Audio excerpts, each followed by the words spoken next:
seasons in one day. Lying. I seriously can't see anything up close now through my glasses. It's a problem. Fucking blind as a bat. Hello and welcome. Don't put that out. My site is 2020 Vision, and speaking of 2020 Vision, it is not 2020, it's 1991. Welcome to CVXX. That was nice. That was really nice. Hello, I'm Ryan. He's still Robert. That was a smooth... Are you still Robert in the I'm 90s? still Robert. Did you ever have a nickname when you were at school? People used to call me Florence Nightingale. Is that good? Was that good? Or did you enjoy that? Didn't he make... What? So what? You're slagging me off by calling me a nurse that saved loads of lives in a fucking world war? Why would I be offended at that? I suppose. I'm delighted to be a nurse. Angels, they get called nurses. I tried to start my own nickname, but it didn't catch on. It's really embarrassing.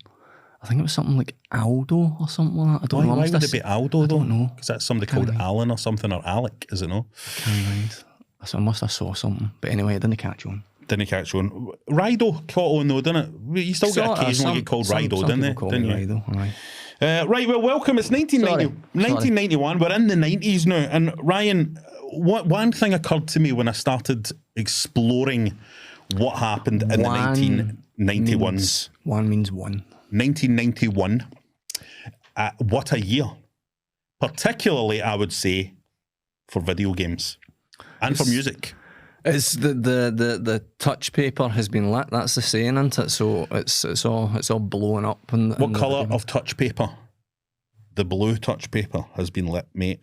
Yeah. And 1991 is about to explode all your faces. The same way we are exploding everything in our bedrooms. Like Peter North. Most of your time. Oh, come on. Like the way Peter North used to listen. Google Peter North and Google how much sperm came out of that man's penis when... I think it was... I'm not getting into this. He ejaculated. Okay. But Peter North comes later, didn't he? We'll get to all that. That's all later down the line, Peter North and Bend Over and all that. All the time. Right. Sometimes when you're doing a show like this, there's the situation where you're always trying to find something a wee bit interesting or a wee bit obscure, and the danger is that you forget about the fundamentals. You forget about the stuff that we all love, and I kind of feel like everybody that has ever went near a Super Nintendo loves Super Tennis. Super Tennis is just one of the games. It's one of the games where if you've played it, you know how good it is. If you've been round at a mate's house and they've had Super Tennis on, you've had a great night. Super Tennis, early stuff in the Super Nintendo's life. One of the first games that many people ever played on the Super Nintendo, and it just stands up to this day. As I'm talking just now, it's 2025. We might be talking about 91, but look at this! Look at these effects! Wow! We are in the future now, guys. 1991, we're in the 90s now. And Super Tennis is one of those games that still stands up today, 2025. You could sling this on a Saturday night with your pals round and still have a great time. We're still going to laugh at the wee ball boys that look like werewolves. Right. And you're still going to go, wait a minute, under the kind of cartoony looks here, we've actually got a really technical tennis game. And it is a very technical tennis game, very challenging tennis game as well when you're playing against the computer. But when you're playing it in two-player, if you're playing it with another person, man, you are going to have an amazing time. There's not a great deal that you can say about a tennis game. Super Tennis has your exhibition matches where you can play against computer, play against your friends, but it also has like a kind of world tour mode as well, where you can watch. I'm going to show you some good rallying here. Watch. Look at this. There we go now. I mean, nearly. But it's difficult to get a good long rally in Super Tennis because there are 4 different shots on your buttons on the Super Nintendo, so there's lots of ways to put away your opponent. So when you do have a big long rally, it feels like a very impressive thing. Here's the kind of World Tour Series mode thing where you travel around and get beat by the computer in different countries and on different surfaces. It's just a great game, you know, and I think if you're a person with a Super Nintendo, Super Tennis is one of the games you've got to have in your collection. It's an arrival in the 90s. It's sharp gameplay, and it's a game that you would play today and you'd go, well, I don't know how they would have improved this. I don't know how you would improve this. It's pretty much perfect out of the box, and probably the best tennis game until Virtua Tennis on a Dreamcast. But that is in the future. That is where the future lies. The future. Speaking of the future, by the way, have a look at this. God, look at that! How did they that, man? Amazing. Can I just say before anything else happens, that in 1991, one of the Iraq Gulf Wars happens. The first one? I'm not sure which one. I think the it's first one.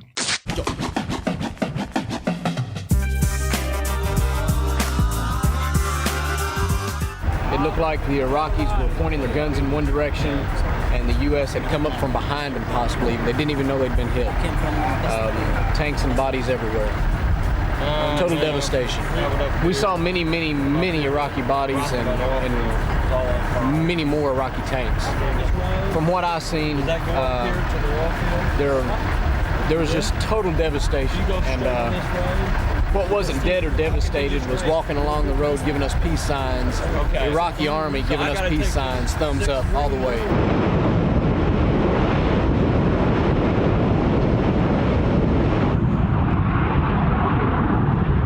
Very confusing when you try and remember back, because remember, I am still only 14 years old. I know, and I'm 13 as well, so we're both teenagers. You're a teenager now? I'm a teenager as well, so I'm ready to hump everything as well. Is your wee dicky, so your wee dicky gets hard, but no fluid comes out yet? I'd have to check with my mum, see what my sheets were looking like. Okay. The socks, 1991. Your socks were still supple. Coming in socks. God, there's a memory to conjure with. So, here we are. A memory to conjure with. It's a beautiful bargain hunt-esque masturbation line there. So 1991, top of my mind here that I need to get off the top of my mind is Nirvana's Nevermind album comes out. Nirvana's 1991. Nevermind. Well done. Well Hey. done, Robert. And very, very controversial nowadays, that album, How because come? a lot of people online are not happy about that naked baby on that album cover. Boy, what's wrong with that naked baby? Well, people have turned into They're weird... born naked. These days, I would say in modern society, weird people have turned into kind of weird, almost like hardcore Puritan people nowadays. Right. So back then, that just came out and nobody batted an eyelid. They just went as a baby in a swimming pool. But now everybody's fixated on the fact that they've put a naked baby on it. Come on now. Babies arrive on this earth naked. Well, anyway, for this point on, for 1991, I'm a massive Nirvana fan, it would seem. I used to have hair that came down. Did you even see it? You would have done. Did I see your long hair? Are you being I got serious? confused. I forgot who you were. The first time I saw you, I just- thought, who's that beautiful woman? Because I mentioned it in a previous episode, I rewatched The Father. I think it's affected me. I'm forgetting. So you're forgetting stuff. No, I saw you. I was like, who's that beautiful lady over there? It was- And what was then my you hair turned round like? and I went, oh, it's Aldo. Yeah, you're beautiful long hair. Golden brown long hair, but that's me a grunge fan. No, that never mind, is it? I wasn't into Nirvana or any of that grunge stuff. I was far. I think wasn't that's that my white. first. That was no, that's true. I That's wasn't true. that white. George Benson. I was more your leaning. more. I was into Prince and Parliament Funkadelic and no Parliament Funkadelic. Yeah, that's true. That's fiction. That's the CD, Michael Jackson. That's the CD collecting days. So anyway, we're getting ahead of ourselves. I think you ribbing me in school about Nirvana and grunge in general was probably my first exposure to getting ribbed by you. But we hadn't met until much later, had we? We didn't meet when you were 13. No, but I do remember Nirvana. Maybe Cobain died. I think that's what it probably was. And you I were probably made jokes about Yeah, Kurt you were Cobain being an dying. arsehole I was a about it. different person back then. I remember, we'll get to this when Kurt Cobain does die. That's something to look forward to. So let's have a wee chat now about, can I highlight just a couple of wee things news-wise? So the Birmingham Six got released in 1991. true. So that was an example of, what we understand of the government and such. Welcome to The Rest is History. And Helen Sharman was the first British person in what I like to call outer space. What do you think about that? You like to call it space. Yeah. Also, when the lads were getting let out 7th of February, the Provisional Irish Republican Army launch a mortar attack against 10 Downing Street. That's in the same year. Aye, that's So- crazy. So nothing's calmed down. That's crazy. No, I mean the IRA were still kicking a ball back then, very much. Are they still kicking the ball? I think the IRA are in a. If you're in the IRA and you're still kicking the ball, could you post? Actually, don't post us. Don't post us in. Yeah. Send us an actually. Don't even send us an email. No, Can just emails explode? like and subscribe. That'll be enough for us. Ryan, I know that we don't want to talk about death yet, because usually we do that at the end of the episode, or we do it when you phone me at 1 a.m. But Freddie Mercury announced in 1991 that he had AIDS and then died the next day. Then within 24 hours. Which is, I know there was an Iraq war, but I'm sorry everybody in Iraq, this was the most depressing thing that happened in 1991. It was a bit of a sucker punch, wasn't it? I think it's a downer. It's a downer that ripples through time as well. It's still a downer, you know. Irreplaceable, he was, wasn't he? He was irreplaceable. On the good news front in the music scene, Iron Maiden, right? Not interested in metal or anything like that, me, right? But it is quite interesting that Iron Maiden scored their only ever #1 single in 1991 with Bring Your Daughter to the Slaughter.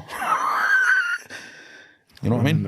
I remember it well. Can you imagine? I can't imagine a song called Bring Your Daughter to the Slaughter being #1 these days. Fuck, of course you could. No, I can't. I'm telling you, I'm convinced that we are living in a kind of Puritan time just now, and I think there would be enough people out there going, Can you selling Nazi t-shirts? but he's not #1 in the charts, though. That's true. His t-shirt isn't at #1 in the music charts. That would be ridiculous. So what's the? Are you ready for content yet? Yeah. I think we've primed ourselves quite well. We're in the 90s. There's lots and lots of music out. So good. Not only is the Nirvana bringing out Nevermind, but Pearl Jam are still in a lot of charts with their album 10, which was another one of my favourites. I think that's their debut album. Have you ever considered the fact that Nevermind, right, and Pearl Jam? So it's going to annoy me. No? But have you ever considered the fact that they both sound the same in terms of accents? Nevermind and Pearl Jam. You would never say, I love the album Nevermind and I love the band Pearl Jam, would you? No, I wouldn't say it like that. I wouldn't say Pearl Jam. But that's what I mean. It's interesting because Nevermind, Pearl Jam, Yeah. Nevermind, Pearl Jam. This is a thing that's bothered me my whole life, because I knew somebody back in the day who used to call Mr. Men, as if it was a guy called Mr. Men, and no Mr. Men, we men that are all misters, you know? I've never thought about any of this. This came up recently, actually, when a couple of weeks ago I was talking to my 18-year-old daughter, Hope, and she says to me, that game looks good, the new Donkey Kong. And I went, excuse me? She says, the new Donkey Kong game. Is that actually what you said? You said, excuse me? I says to my daughter, come again, excuse me, Donkey Kong. Because, Ryan, it's Donkey Kong. Aye. It's no Donkey Kong. Aye. Donkey Kong. It's Donkey Kong. Donkey Kong. It's no Donkey Kong. Never mind. What? It's no Never Mind. It's Never Mind. Donkey Kong. It's no Pearl that's Jam. weird. It's Pearl Jam. That's weird. It's no Mr. Men. It's no Mr. Men. It's Mr. Men. This is the 90s. Like and describe, guys. Welcome to the 90s. It's obviously acid that started to come in, and I took acid this morning to try and get myself into. And speaking of acid, Ryan, will we have a talk about Noel's house party? Go on.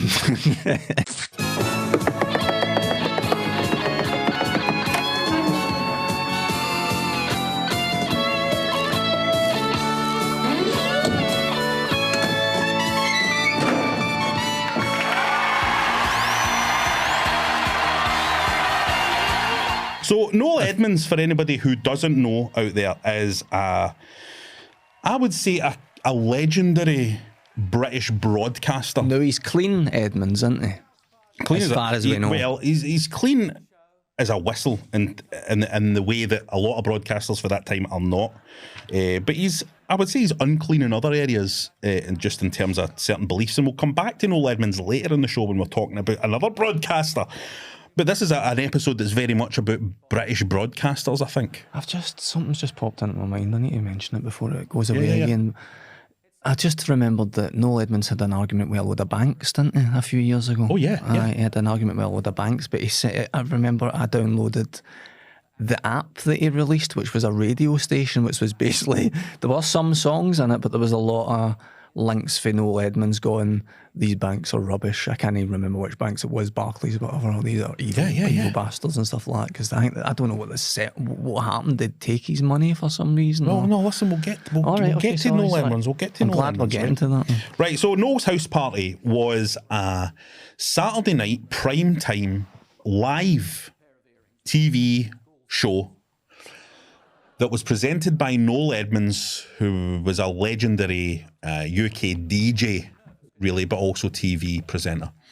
And this new show of his was a live hour of entertainment from the BBC every single Saturday night. Definition of prime time, this show. Definition of prime time. And the concept is that Noel Edmond has this house, this big house has come into Noel Edmonds' hands, Noel Edmonds, and it's a house in a place called Crinkly Bottom, which is a town, it never fails to be funny. You maybe need to be English to get that. And and he lives in that town. There's places in England called names like that. There is places called names like that. Right, so this episode, so this isn't like the first episode, is it? No. It is, but confusing things are happening in it that I still can't explain. And Are you sure it's the first episode? He says at the start of the episode, he introduces that this is my new, whatever it is, 50-minute. Yeah. That's how he introduces it, and then he introduces Crinkly Bottom, and then he introduces these cat. That's the first episode. The confusing thing is, in a few different points of the episode, like he's talking about the gunge tank at one point, and he says, "This year we've improved it." Yeah, and he says to the boxer guy, "You're joining like as if he's no the first." Yeah. There's I forget the words you use, but the gotcha Oscar. Aye, it says you've joined like an illustrious group of people. But now, it's possible that Edmonds was talking about, they didn't shoot it in sequence. That's possible. No, but what do you mean they didn't shoot it in sequence? Because it's live. I mean, they didn't shoot. Good point. Good point. So maybe there was a pilot. We should have researched this. Actually, we should have researched this. Even there being a pilot doesn't explain him saying things like last year and stuff like that. I don't know. Grok. Hold on, Grok. I did try. Grok. Why did Noel Edmonds say all that? No, nothing for Grok there. It's just nothing for Grok. Flashing up swastikas and right. So anyway, regardless, the episode, these opening titles, by the way. That's the 1990s. These opening titles, great music. It took me back in time hearing that music. I know, it's good. It's cozy. Was it watched in your house? Noel's House Party? Definitely. Well, I went to my dad's at the weekend, so we went to my dad's. So it was like a kind of treat anyway for a long time going to my dad's. So right. So it has a real coziness. We definitely watched it. But your dad would watch it? Aye. I was on in my house as well. Aye. Reminds me of being at my grandparents as well. Maybe we would stay here at my grandparents and they'd have it on a Saturday night. Everybody had it on. Everybody had it on, and I can't stress this enough. This show was massive. Something struck me with Noel Edmonds just right for the very start of this. He seemed a wee bit more nervous than I remember. There was a slight shake of nervousness in him, I think, right at the very start. But my God, that guy's good at his job. Oh, aye. He's definitely a pair of safe hands. I don't know. I mean, he was giggling a bit and stuff like that when he was doing the bits with Ronnie Corbett and with Cooper as well. Yeah. But no, I mostly thought he was just extremely competent. I thought. Yeah, I don't think there was any nervousness. But I mean, he's very experienced by this point, isn't he? Edmonds. Super experienced with live broadcasting. It's interesting to watch something like Noel's House Party these days as well, because there are very few things that you get to enjoy live on TV nowadays. It's not really as much a thing. It's that thing that we've talked about so many times about the eventfulness of these things just isn't the same these days. Yeah, yeah. because of internet. Aye. The internet. Like families wouldn't gather round Noel's house party the way they did in the past. So NTV gets announced right at the start of the He show. loves saying it, didn't he? No, he loves saying NTV. You love saying It's NTV. no TV, isn't it? Yeah, it's no that's what the TV. N is. It's no Whose TV. idea do you think that was? And there was also, you know, obviously MTV exists and it's like clever. He loves it. There's nothing he doesn't like Edmonds about it. isn't satisfied with just taking over British television. He's talking about how this has never been done worldwide. It's never been done in the world. No TV has never been done worldwide. And see, to be fair though, NTV, which we'll talk about a wee bit later because it happens later in the show, it does feel quite exciting. Like even still watching this old show, I'm still thinking to myself, this is quite a cool idea that you would be sitting watching your telly and you wouldn't be entirely sure I remember it being exciting. that it's not going to be your living room that's on the TV, because essentially what they do is they sneak into a family's house and install cameras. We consent and install cameras so that family can come live to the nation on a Saturday night. And he says at one point, Noel, at the start of this show, he says, it's going to be great. He says, I promise you. I promise. And I thought that's quite interesting that you never really see telepresenters promising you a good time. Like he promises you something's hilarious. He's heavy invested in this show, I think, isn't he? The £1,000 in £5 notes go in here. He sets up that there's a £1,000 prize for the public, isn't there? Grab a grand. There's Grab a Grand, which is a game. I never play. realised when they first started talking about Grab a Grand that was going to be like that was the money shot. Noel's house party. That was the ending segment. Oh, yeah. Grab a Grand. It was Eddie the Eagle Edwards grabbing fivers in a box. Yeah, but I was expecting something a bit more high end, high budget. Well, Blobby blob. there's a fascinating thing that happens when they do the Grab a Grand game, right? So it's a big box that's filled with swirling air fans, and they drop £1,000 worth of fivers inside it.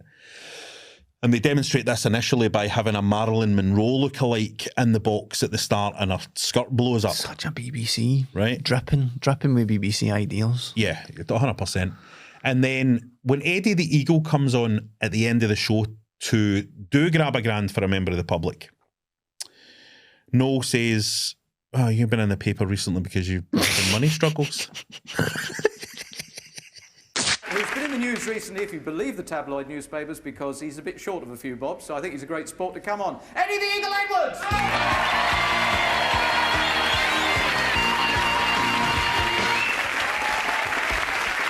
He basically says to Eddie, and this is the thing about it being a live show, Noel's thought to himself, this guy's been all over the press the past couple of weeks for being fucking skint and bankrupt, right? I'm going to have to mention that. I'm going to have to say something about that. Why? I can't ignore it. Why? I don't know.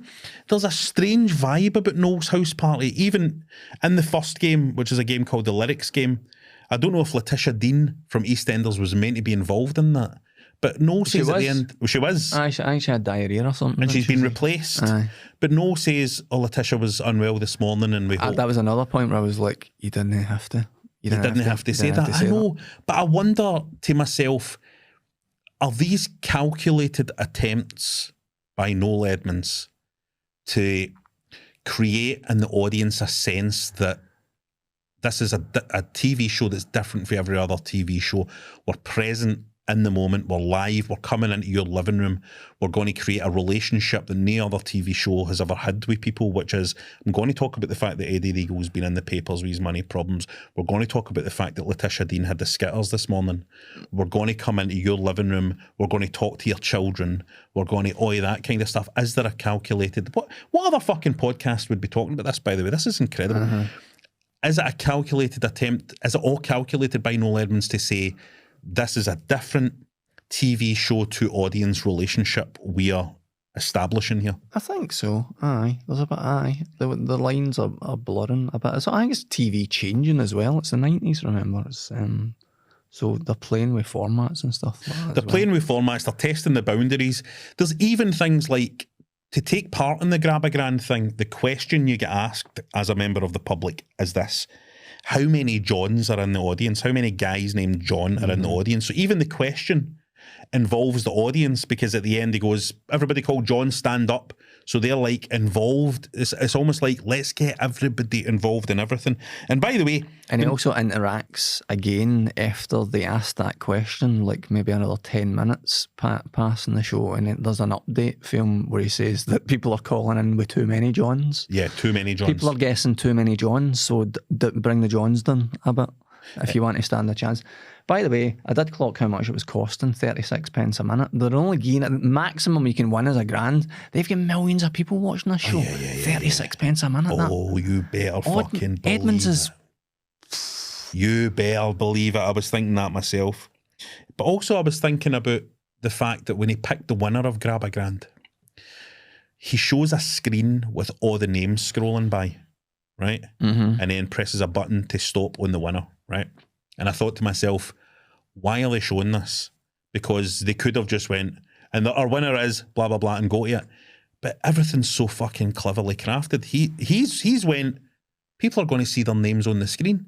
That's going to be enough for some people to see, oh my God, there's me on the screen, which encourages more people to phone in, which encourages more people to pay 36 pence a minute on their landlines to phone this in. And let me tell you something, the number was there. So why don't we, right now, live on CVXX, phone the Grab a Grand number and tell them exactly how many Johns there are in the audience, because there were 8 Johns. This is real, guys. We're doing this to now.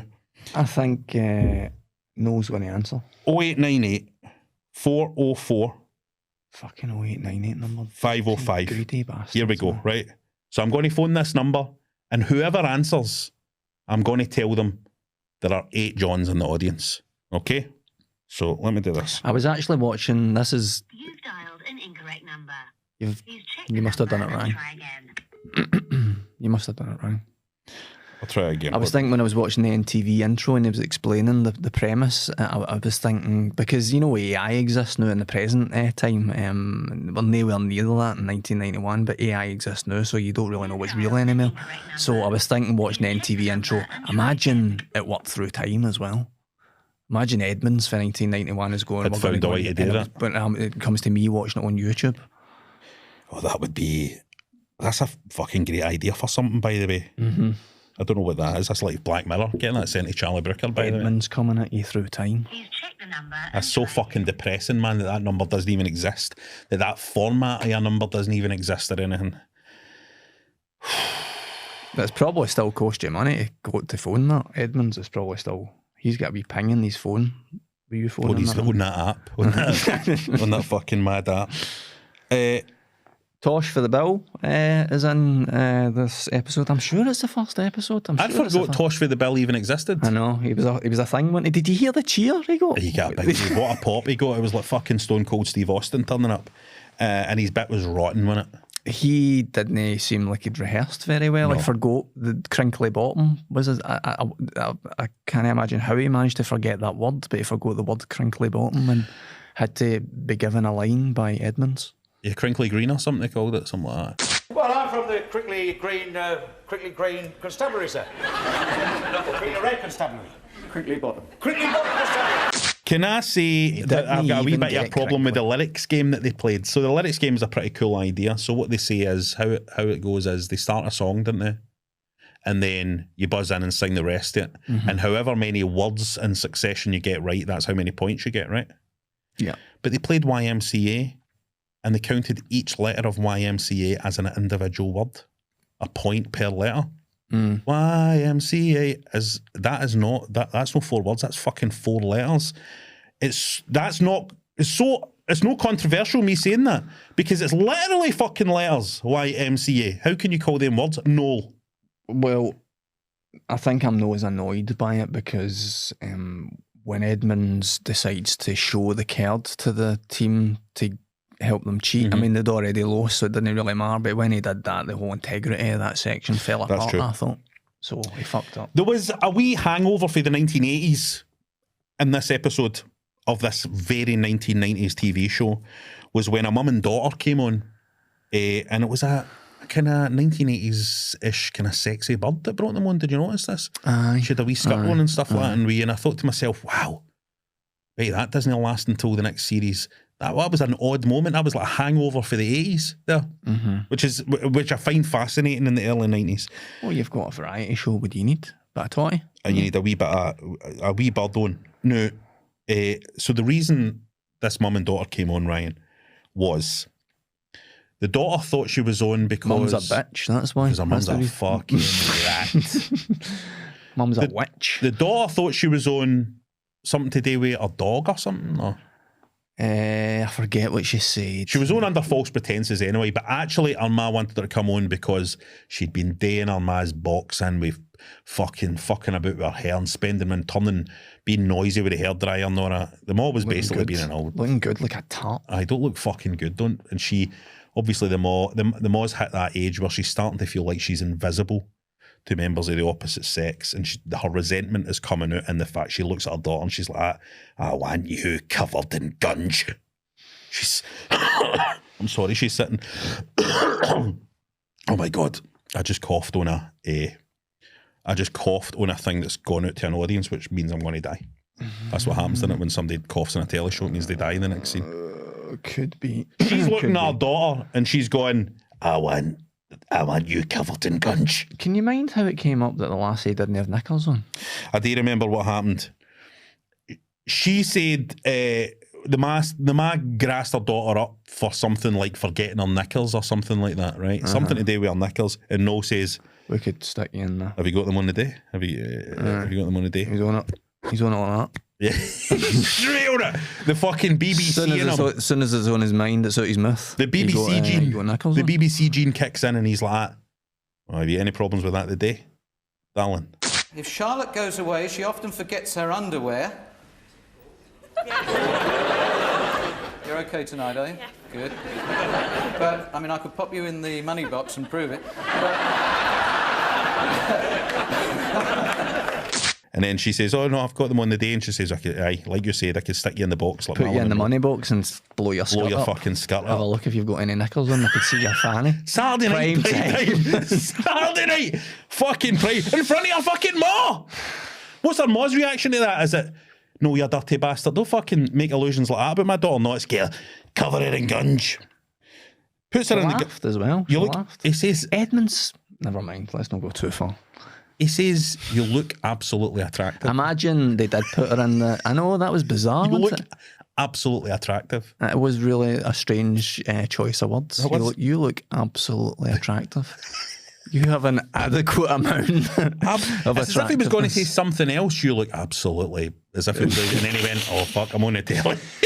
Imagine they put her in that tank to blow her skirt up, and they blew her up, and she didn't have any knickers on, but under her tights there was Edmund's face, like his wee beardy face, where her fanny should be. I mean, can we AI that?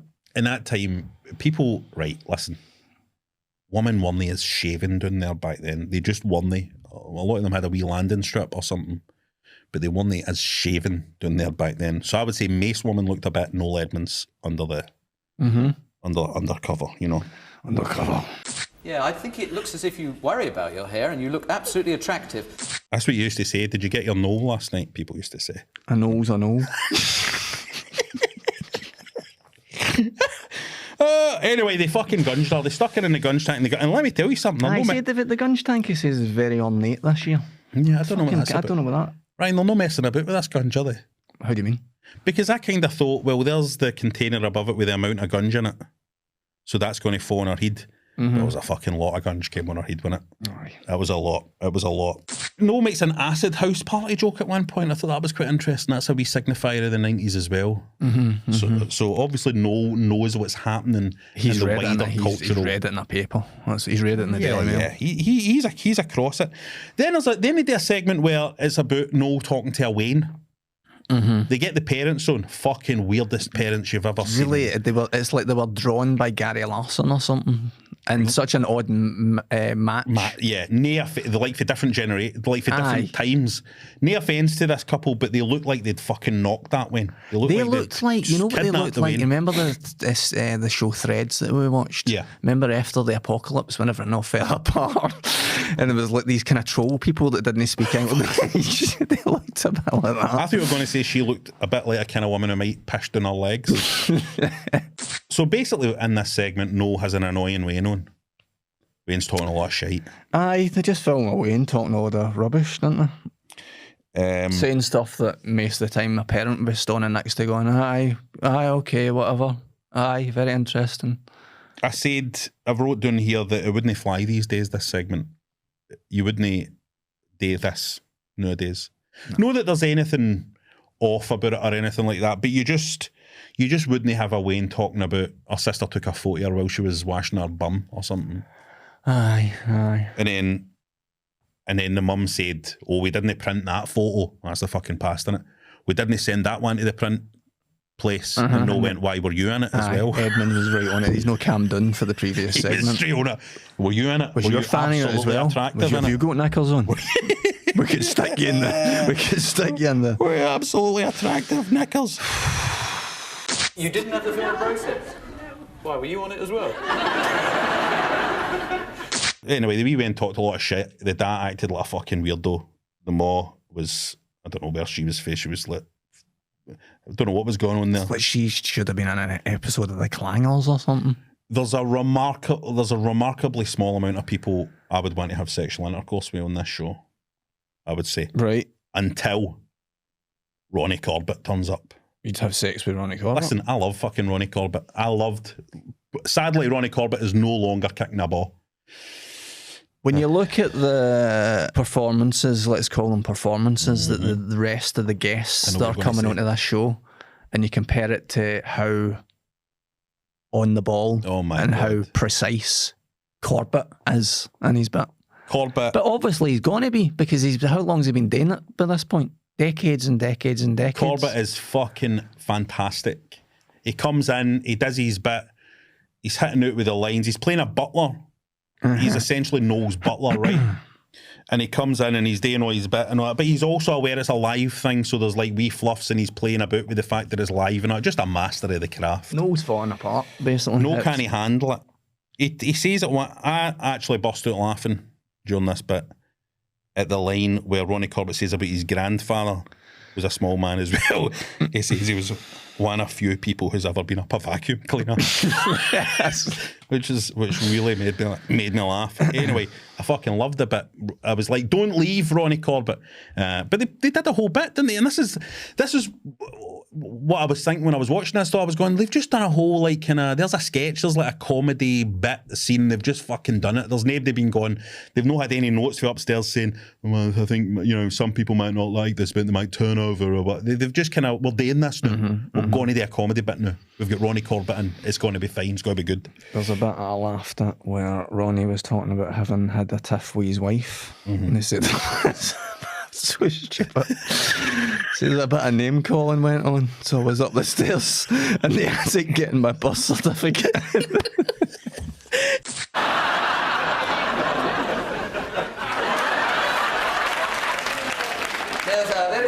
Very, very bright of you to have noticed, because I do, of course, come from diminutive stock, you know. Really? My grandfather was a sleeping car attendant on a Hornby train set. really good.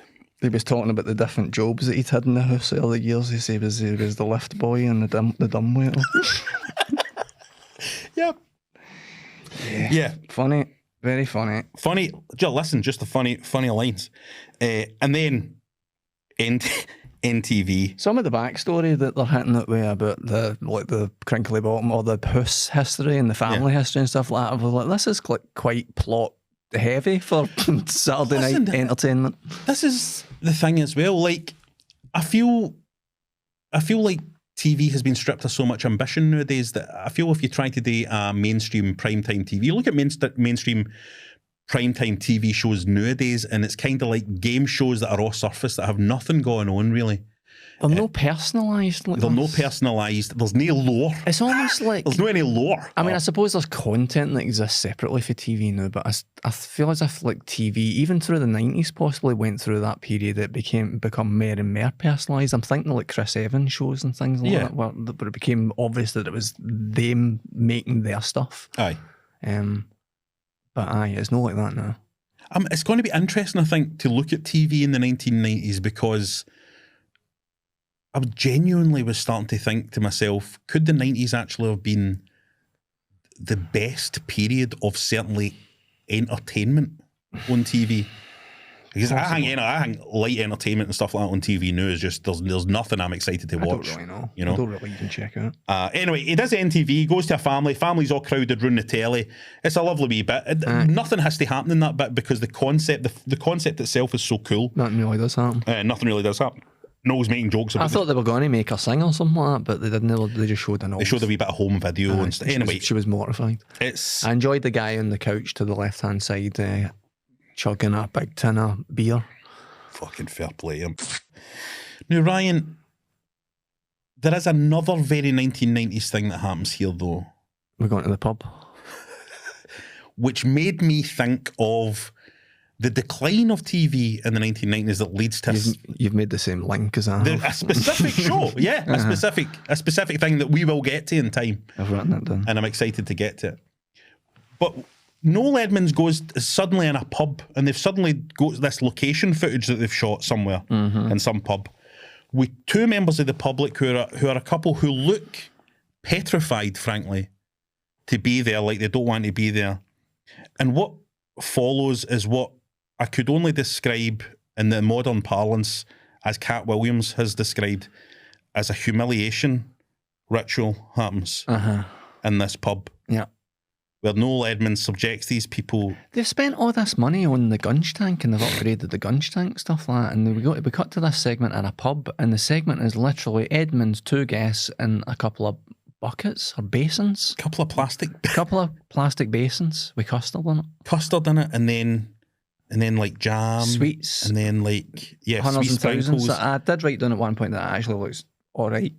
This doesn't look like that much of an ordeal doing this. It's all quite nice things that you're sticking. That lassie, when she was that lassie didn't want to do it. Aye. She didn't. There's no way that lassie wanted to do it. And what were they even doing? There was no real structure to it. It felt really sloppy and messy. And I was thinking to myself, no, why? What is happening here? Why are you doing this? Because this is like, if I'd made Noel's house party at BBC Scotland, it would have been like this. Stick your head in a tub. Put butter on your arse. Put butter on your end of your guy with a wheelbarrow walks around you in a circle. Exactly. Exactly.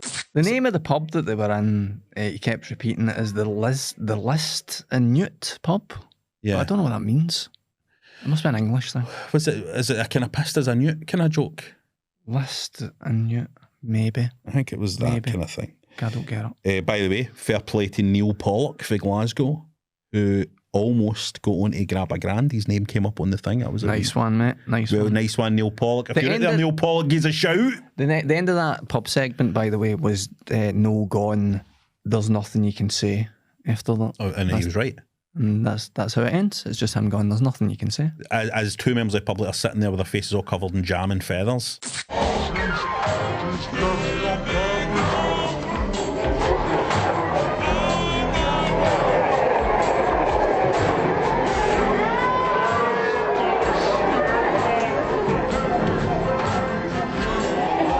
I feel like that guy was punching as well, because that was his fiancée.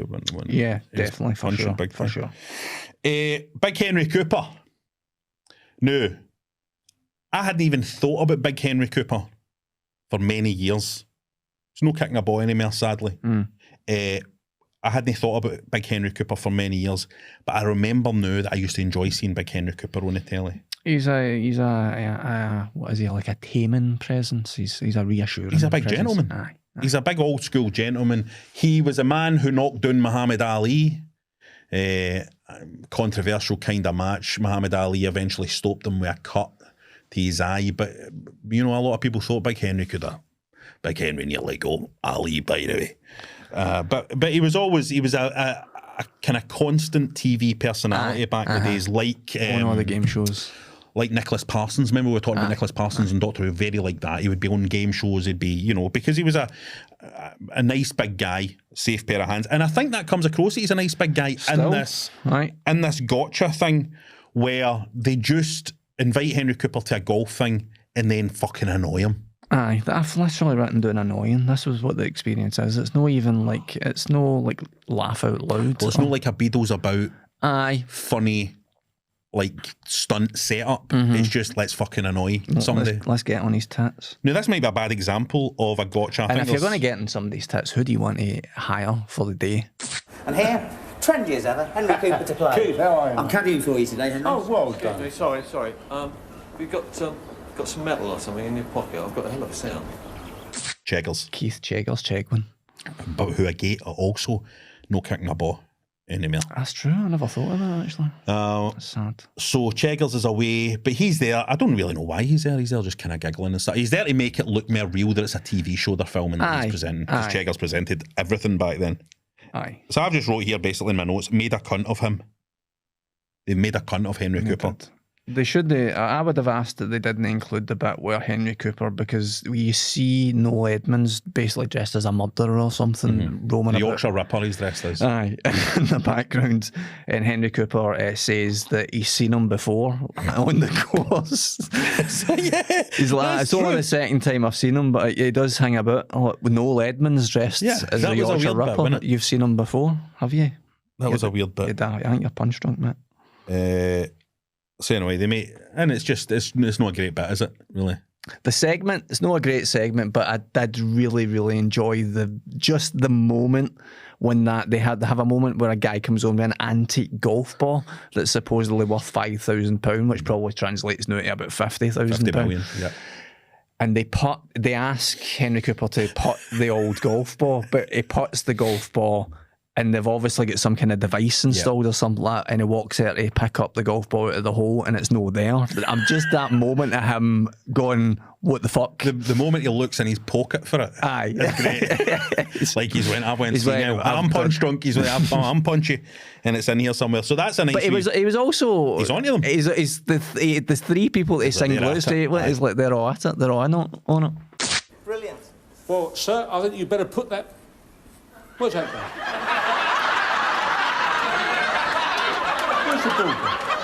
I thought it was very heartwarming that he said, my old dear will be on the floor watching this. I thought that was good. And that's again that thing about Noel's house party feeling really personal, like feeling really kind of, I don't know, like you're watching, like you said, there's less of that division of, what did we watch that had Leslie Crowder in it? It was Stars in Your Eyes, right? That was in 1990. And that was old school 1980s TV still with him presenting it, because there was a detachment. There's a moat between like the audience. I'm on telly and all you are away over there on the other side of this uncrossable fucking ravine. Whereas Noel Edmonds in this show is like, we're going to get celebrities on and we're going to treat them like punters. We're going to have punters on and we're going to treat them like celebrities. We're going to go into your living room where you're going to, and I really think, like Jen walked in when obviously you'll have seen it by now in the footage and stuff like that, but when we're going for segment, he's going for segment to segment, you're literally just walking through the set and stuff like that, so you're seeing the full Crinkly Bottom or whatever the name of this house is set laid out. So aye, and again, if it wasn't live it would still be good, but it's live. It's also live. And I'd be shit myself. Jen walked in when I was watching this and she could tell immediately that I was having the best time watching it and making notes and stuff like that, because it just is, whatever you might think about that kind of light entertainment, it's like perfectly crafted fucking hour of TV. Packed. It's so packed. It never stops, doesn't take a breath. And you're just going to have that on every week. You're going to Saturday night, you're going to stick Noel's house party on, because there'll be something. There'll be somebody popping up. And again, it gets bigger and better. They get bigger stars and all that down the line and stuff. Yeah. It gets bigger and better. Mr. Blobby turns up eventually. I don't know how far into it Mr. Blobby turns up. I'm not sure. But we'll maybe revisit it when Mr. Blobby does turn up. Because I looked up the lore of that pub when he said the name of the pub repeatedly, and apparently it is located in Blobbyland. The pub. he's building lore. It's like, that's what he's doing right for the get-go. And for all whatever you might think about Mr. Blobby was genuinely fucking funny, man. I can remember many occasions howling at Mr. Blobby, fawning people and all that. Was he no a UKIP candidate or something, Mr. Blobby, eventually in his later life? Is he still kicking a ball? I think the guy who played Mr. Blobby is still kicking a ball. I think he participated in a couple of wrestling events recently. Really? Yeah. That's interesting. A few years ago, I noticed that there were Mr. Blobby, original Mr. Blobby costumes on eBay that were going for stupid amounts of money, tens of thousands of pounds. I'm assuming that he just like sheds his skin or something like a lizard. Yeah, I think so. I think so, he must. So anyway, the grab a grand winner for anybody that wants to know, Eddie the Eagle managed to get I was fucking 5. screaming at this. Screaming at it. Eddie the Eagle he's using his horns only to hold these fivers. Pockets, nothing in his pockets. Stick it in your shirt, Eddie. He's about as good at grabbing a grand as he is at fucking ski jumping. Every single £5 note that he can grab will be going to Veronica to help her pay for it. Ain't one of these having money problems. Exactly. He's trying to hold all his money in his horns. 560 quid. I mean, that's all right, though, isn't it? 560. No, he did well. He did do well. What was that? But if then? he did in today's money, it's about 70 grand or something. 560 quid. Something like that. So that was Noel's house party. An absolute pleasure, I would say. Yeah, I really, really enjoyed it. And the crowd, I thought, were absolutely buzzing by the end of that. The crowd were on fire. The crowd were jumping. But let's go to video game land now. So let's quickly cover this before we actually go into specific games, right? Okay. We need to talk about the Amiga in 1991. Yeah. And I'm sure you're probably going to be covering some Amiga stuff, right? I'll have to. Because, let me just put this to you, right? In 1991, and this is just a handful of games that came out in the Commodore Amiga in 1991. Lemmings. Yep. Monkey Island 2. I don't have that done. Another World. No, I do. Yeah, I've got that. Eye of the Beholder. Got it. Turrican 2. Mm-hmm. And I know Lotus 2. Mm-hmm. I've even more than that. What have you got? Supercars 2. Oh my God. First Samurai. Jimmy White's Whirlwind Snooker. Oh, here no. Alien Breed. Oh. Birds of Prey. It's just you making noises. Is that what the podcast is? Aye, there's loads. There's absolutely fucking loads. There's also games like The Simpsons Bart versus the Space Mutants, which I might talk about. I'll talk about it right now. What about I talk about it right now? I don't want to talk during the cinematics. Can you believe that this is on a home computer? How did they dare look at his fingers moving? His eyes just blinked. How did they do that? Wow, man. Who spoke? I'm cutting out a lot of the gaps in this animation that you get on disc 1 of The Simpsons Bart versus the Space Mutants. There's very long gaps. It hods for ages. It's impressive. I mean, it's quite impressive. It's not very impressive. I'm Bart Simpson. Who the hell are you? Are you fucking talking to me, you wee prick? It's got the sound that's near enough spot on, the graphics are near enough spot on. I mean, you can see how it would have blown somebody away in 1991. What you're looking at here is the first ever Simpsons game to make it onto home consoles. The first ever one ever in existence, ever. Right now in 1991, the second series of The Simpsons is on the telly and the trajectory of the show is just like nothing that's ever been seen before. It's quite popular, so they can't get products out the door fast enough, it would seem. Right now on screen what you're looking at is the character Bart, the spiky head boy, is on the phone to Joe's Tavern where his father fuels his alcohol addiction. And Bart is playing a prank, as he does in the show The Simpsons, playing a prank on Joe. And Joe's going to come out with some purple aprons on, and I'm supposed to spray paint, I think, his purple aprons. I'll somehow get paint on his purple aprons. Because, oh god, it's going to take a while to explain. Right, so what's happened, right, is that these aliens are building like a doomsday device or something like that, and they need purple objects off of planet Earth, so Bart has to paint all the purple objects and hide all the purple objects. Otherwise the aliens are going to fucking something, I don't know. I couldn't get them there, I couldn't get Joe, because I couldn't reach the spray paint. There's some very precise jumping in this game. It's a very well documented thing in the land of video games that this is not a good game. The controls are disgusting. Absolutely disgusting controls. A lot of video games, they'll sometimes throw in like an icy section just to make you feel that kind of wee bit of peril where you're controlling your character and it's a wee bit slidey, it's a wee bit risky, it's a wee bit more difficult. They like to throw that level in. That's just what this game plays like all the time. It's horrible. It's so difficult. And it's horrible. You could see on the screen you've got 21 goals. That basically means you get 21 purple things to find and rectify. Skateboarding section, that's what you need in a game with horrendous controls, isn't it? This is the first level. It's brutal. To give this game its props, it looks a bit like The Simpsons. That song sounds like The Simpsons. This game has 2 songs in it. This one and another one that you're never going to hear because you're never going to get off the first fucking level. It looks like The Simpsons, it sounds like The Simpsons, it has some voice samples, a very, very small amount of voice samples. It is a varied game. The gameplay is atrocious, but it has puzzles and stuff in it. Nobody on Earth understands what the purple thing's about, but the part is fine. It's got a kind of daft plot. Look how cautious I'm being. This is the first level, the very start of the game. Look how cautious I'm having to be. Because it's too difficult. I don't feel bad though that this is difficult. I don't feel as if this is happening because I'm old and useless now, like sometimes does happen. I feel that way about old games. But I have a distinct, very vivid memory of this being the case even when the game was out, that it was unbelievably difficult. Laughably so. It has lots of built-in cheats, this game. I have a very vivid memory of summer evenings playing this game again with my cousin. We'd go out and we'd spend a small fortune on the van.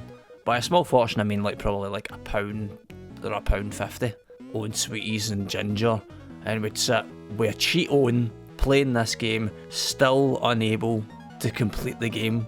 Hours would be at it, literally hours, dying time and time and time again, unable to figure out puzzles because you couldn't check the internet in 1991, even though it has just been invented or turned on or something. I don't know. They turned it on in 1991, something. Anyway, something bad happened that has forever has ruined us. I got like a slight nostalgic twang out of the sound effects in this game or something, but it really did not make up for the atrociousness of how this game plays. Cheating is required in this. In the land of The Simpsons, Bart versus the Space Mutants, the king is Eddie Guerrero. Cheat to win in this game. Cheat to win. Even if you cheat, you might see the later levels, but you're still no a winner because you're sitting playing a game with a fucking cartoon guy in a giant shoe. That's not what winners do, is it, Ryan? Take a look at yourself, mate. Sorry, back to the studio. Listen, I played the fuck out of that game, by the way, back in the day. So did I. Just so you know. I am not. I'm going to leave the Amiga situation to you because I want to talk about Super Ghouls and Ghosts. 1991 heralded the arrival of this absolute bastard. Super Ghouls and Ghosts on the Super Nintendo. Notorious for being one of the hardest games of all time, and it's nae fucking joke, by the way. But it's a beautiful thing, and I am surely one of the world's biggest fans of the whole ghosts and goblins, ghouls and ghosts thing. It's my thing. I like to collect all the stuff. Does that mean I'm good at the games? I think I'm alright at them, but I'm not sure there's anybody that's really good at these games, because these games are just designed to be absolute bastards. Super Ghouls and Ghosts, a lot of people don't realise this, strangely, is a different game for Ghouls and Ghosts. And here you see here my daughter, one of my daughters playing this, and she is unaware that you can double jump. So you're going to see a wee situation here occurring where she's trying to work out how she's going to get past this stone pillar when she can't double jump. It's beautiful. Now let's further celebrate this wonderful franchise by taking a look at the PC Engine version of Ghouls and Ghosts, which I think is just an incredible bit of work. Look at how beautiful this looks, and how beautiful this sounds. I don't want any Mega Drive assholes in here arguing with me, right? This is the best version of Ghouls and Ghosts. But it is still an absolute bastard. Now, this is a version of the game that I'm pretty good at, by the way. But see if you don't play this game for a week, the minute you go back to it, slap me around the dish again. There's just something about spending time in this world that's so compelling for me. Just love the atmosphere. It really feels like a spooky horror game, and even it being as hard as a bastard feels right.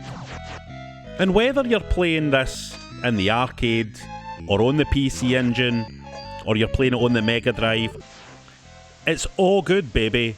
It's all good.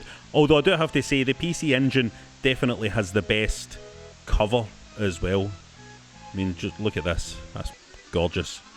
But aye, these are some of my favourite games of all time. Sometimes I'm good at it. Sometimes I go crawling back and get a slapping. Sometimes I forget which one I'm playing and get all confused about what's coming next.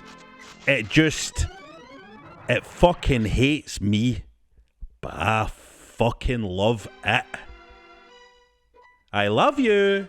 An incredible year for video games. Incredible. Shut up and take a breath at how difficult that game is. Oh my goodness me. Oh my goodness me. Incredible games coming out this year. Ryan, we must now, I think, talk about...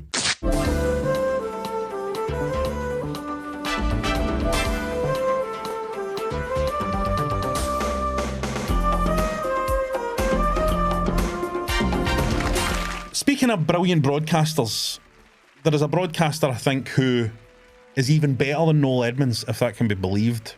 And that broadcaster is a guy called Terry Wogan. Now, Terry Wogan is the definition of legendary, iconic British TV broadcaster. Irish Terry Wogan. He was a guy who I loved to watch, a guy who I always found to be really funny without him ever seeming to try hard to be funny. Very comfortable.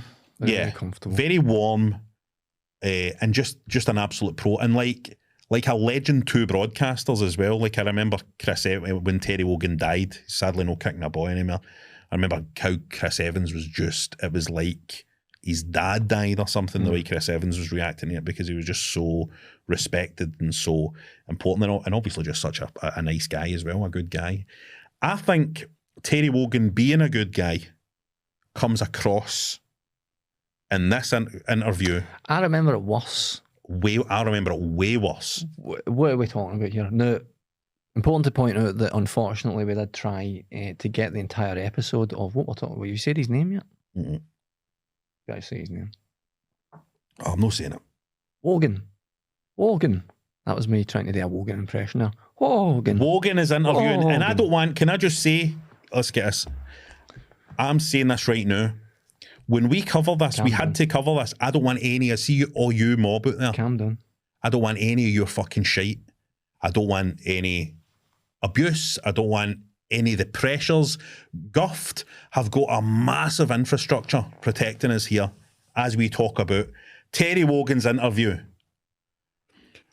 with former footballer and sports TV presenter, now son of God, David Icke. According to his book, The Truth Vibrations, the world as we know it is about to end. David Icke.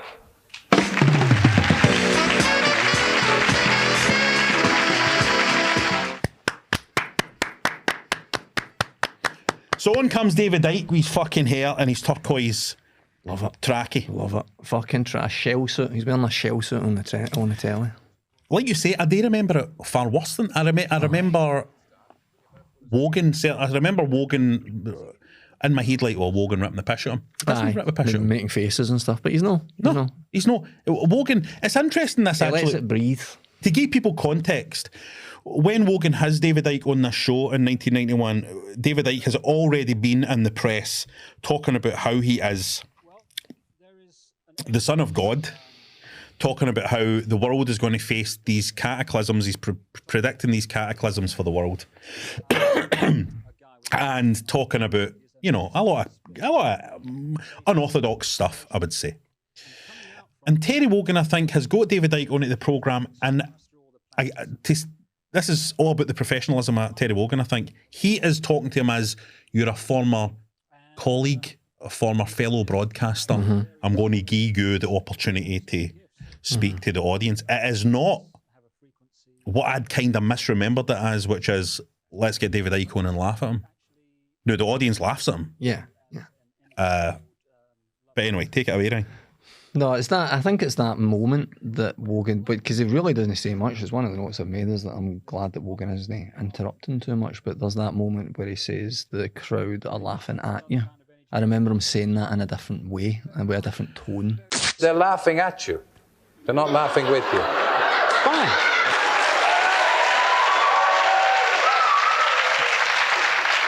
I didn't mean that to be hurtful. Terry. I don't want you to misinterpret it. They're not laughing in sympathy with you. I thought he was almost like quite a sympathetic way, like yeah. I thought he was kind of putting him in his place. That's the way I remembered it. Saying they're laughing at you. You know what I mean? And he's not.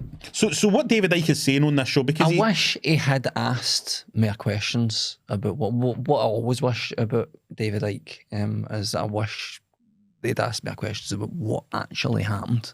How have you ended up here saying these things that you're saying? Where have you been? What have you done? What are the circumstances that have brought you to thinking that you're the son of God? For a bit of context, right?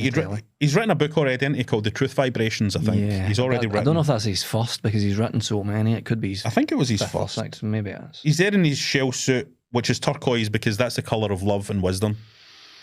And he's talking about the Godhead that creates this light, this life force through people, and he says that the colour black attracts negative energy. I'm in fucking trouble. I'm wearing the Death Row Records black hoodie.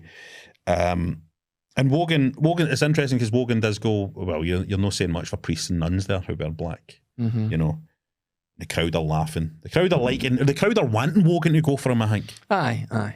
So it's even more credit to Wogan, because I think it would have been so easy. Yeah. A lot of less... Mm-hmm. Clive Anderson. Exactly. A lot of less professional and less compassionate interviewers, I think, would have just went, I'm going to please the crowd here and go for him. But, you know, he's talking about Satan. No, sorry. He's actually called Lucifer. David Icke. That's his real name. Clarifying. But there is another being, the Bible refers to it as Satan, the real name is Lucifer, who is trying to take over creation. It's the certainty with which he speaks, David Icke, that makes me think he's broken his brains with drugs. But we've never had an opportunity to talk about like conspiracy theorists and stuff like that on this podcast before, but I went through a long period of watching Icke videos and watching Scientology videos and things like that, because I just find them at times so fascinating that they're such confident speakers. It's mesmerising sometimes to watch how despite the content of what they're saying, they believe it so strongly that it can still be convincing. It's fascinating.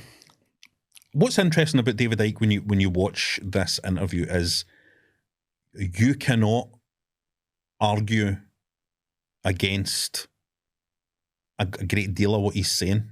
Mm-hmm. Mm-hmm. Because obviously he's talking about, look at the world, the suffering. He's talking about capitalism, essentially. Yeah. He's talking about the force of hate in the world. He's talking about... He's basically going, what are the motivating factors that you can see around you? Is it love? Is love the dominating driving force of these societies we live in? Or is it hate and fear?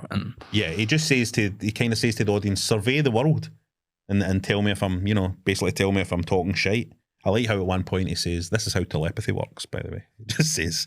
And I ask the audience this, when you survey the world today, when a child dies in this world of preventable disease every 2 seconds, when the economic system of the world must destroy the earth simply for that system to survive, when you see all the wars and when you see all the pain and when you see all the suffering, is it a force of love and wisdom and tolerance that is in control of this planet?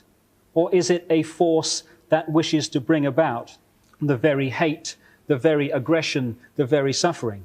Wogan says at one point, you know, as David Icke is coming out with all these truths, Wogan says, was it a great shock for you to discover this at the age of 38? Aye, that was a great one. That was a good one. That was a good one. And he does say, and that's the kind of point where he goes, you know, because Icke says, I'm glad they're laughing, you know, because blah, blah, blah, you know, I would, because that's joy, you know, and that kind of stuff. And that's when he says, they're laughing at you, they're no laughing with you. And he said, I don't mean to be hurtful, he does say at one point. I think I'm really... He's soft, but I think he also does reach a point. Oh, yeah. He gets exasperated. Yeah. I think Icke is repeating the phrase "all that glitters is not gold" as an explanation. Well, this is because Icke has said Saddam Hussein is dead. Yeah. They told you Saddam Hussein was dead, and he's That's not. right. Yes, he is. Well, I watched his birthday party on the television yesterday.